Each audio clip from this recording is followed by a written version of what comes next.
Hi everyone, this is Gigabeef. Welcome back to my beginners series. On today's episode we're going to talk about the basics of controlling your character. Escape from Tarkov has a lot of buttons, more so than the average FPS. Today's episode is designed to get you comfortable with your interface and be able to make the adjustments that you need to succeed in your raids. So before we start, I'm just going to caveat that obviously my controls in game are my own personal preferences. I've come from a background of PUBG and I've tried to keep everything as similar as possible to that game. Not everything in Tarkov maps one-to-one, the games are different, so just bear that in mind when we're going through and looking at these keys. I'll be going through my individual preferences. You can change them to whatever you like based on what you're used to. Let's jump straight in with the real basics. Walking, jumping, sprinting, crouching and going prone. Obviously you should rebind these to what you like. I have WASD, space, shift, control and C as my keys for these super low level basics. Fire on left mouse button, I'm sure no one would disagree with that, and right mouse button for ADS. There are the standard lean keys on Q and E, but also using Alt Q and Alt E you can have a gradual lean that will hold in place. I personally don't use this very much, but you can use Alt A and Alt D to sidestep on either side out of cover for a moment. I've also rebound free look to Alt and fire mode to my mouse as I have in PUBG. One other thing to note is that the console is on the tilde key as it is in most games. If you use the command FPS1, you get to see what your FPS is in game, which is what most streamers use for checking their performance. This also shows you your ping as well, but under a different name. Naturally, we'll also have our reload key on R. Now here's where it starts getting slightly more complicated in Tarkov. There are two types of reload, a standard reload and a fast or tactical reload. You perform a standard reload by pressing R as you would in any other game. Now a fast or tactical reload, if you press R twice, what this will actually do is drop the magazine onto the floor and load the next mag into the gun. Obviously you lose that magazine out of your inventory and you have to go and pick it up later on, but sometimes this can be the difference between life and death in a game where the time to kill is so low. You can change between magazines by holding down R. If you want to mix ammunition between different magazines, a handy tip is to ensure the mags that you have special ammo in, like armor piercing, and leave the rest with normal, uninsured. This way you can tell which one is which when you're scrolling through. The next issue is that there is no ammo counter in Tarkov, which harks back to the hardcore mechanics we've been talking about in the previous videos. Using the default Alt-T button, your player character will actually remove the magazine from the weapon, weigh it in his hand and give you feedback as to how full the magazine is by virtue of its weight.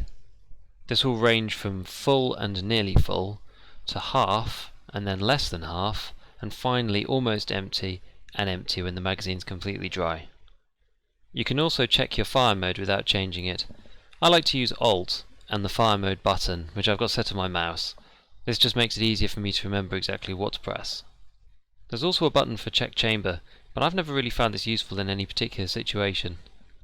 Next up we have the alternative walk and crouch poses, which are extremely important in Tarkov in moving your character.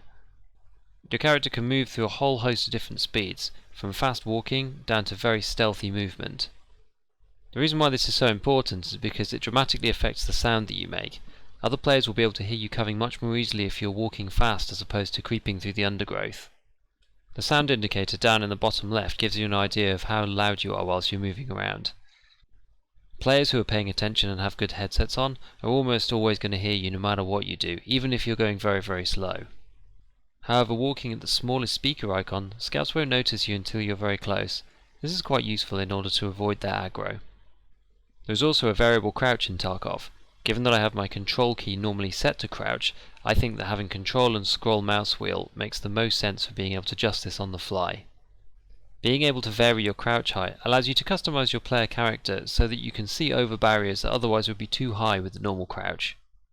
There is also a free look in Tarkov that I've set to Alt to match other games of this type. I do find that the peripheral vision that this gives is a little limited compared to other games, but is useful to have nonetheless. Finally, there's a keybind that allows you to switch between walking and full speed in one go. I have this set to V, but this can really be anything of your choice. Another couple of useful keys is switching tactical devices or laser sights with the T button and Control T to change their mode. Quite a few of these devices are laser sights and flashlights combined, and this allows you to switch between the modes that you actually want.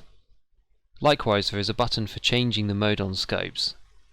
I have this set to middle mouse, but this allows you to change the aperture within red dots and also the optical setting for larger, more high-powered scopes that allow you to switch between 1 and 6 or 1 and 4.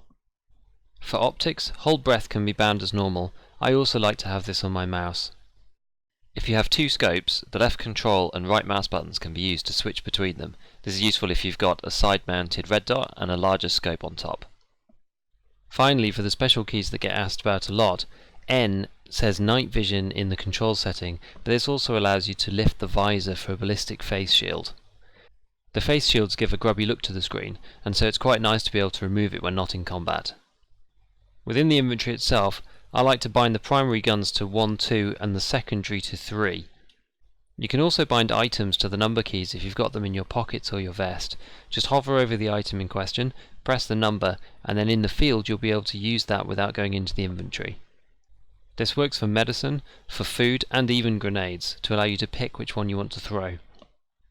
I don't want to talk too much about the health system here, but if there's a body part that you really need to heal up, you can use the item inventory specifically, rather than using the hotkey to make sure that that part gets prioritized.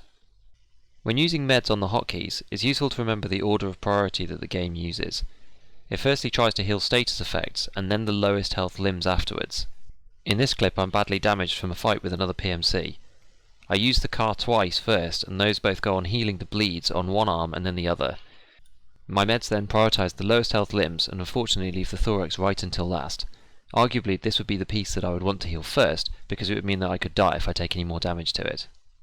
One small trick is that if you leave the check time on O, but then have check time and exits on release of O, what that will do is every time you press, you'll be able to see the time and the exits together without having to double press the button all the time. There's really no disadvantage to this, so I'd suggest changing. Within the main inventory, you can use R to rotate items, and Control and Alt quickly move items between your player character and the inventory. This also works in Raid, and using the Alt key you can quickly equip items from enemies once they're downed and you're looting. Control also puts items directly from their inventory into your own inventory. Final tip for newcomers, middle mouse button will identify items within the inventory. This also doubles up to fold and unfold stocks, but identifying items is something that you do a lot at the beginning of the wipe, and especially when you're starting out as a new player. Hopefully these tips will help the beginners out there start off in Tarkov and be able to get used to the control set. If you like the content in these videos, please like and subscribe, and we'll see you next time. Thanks for watching.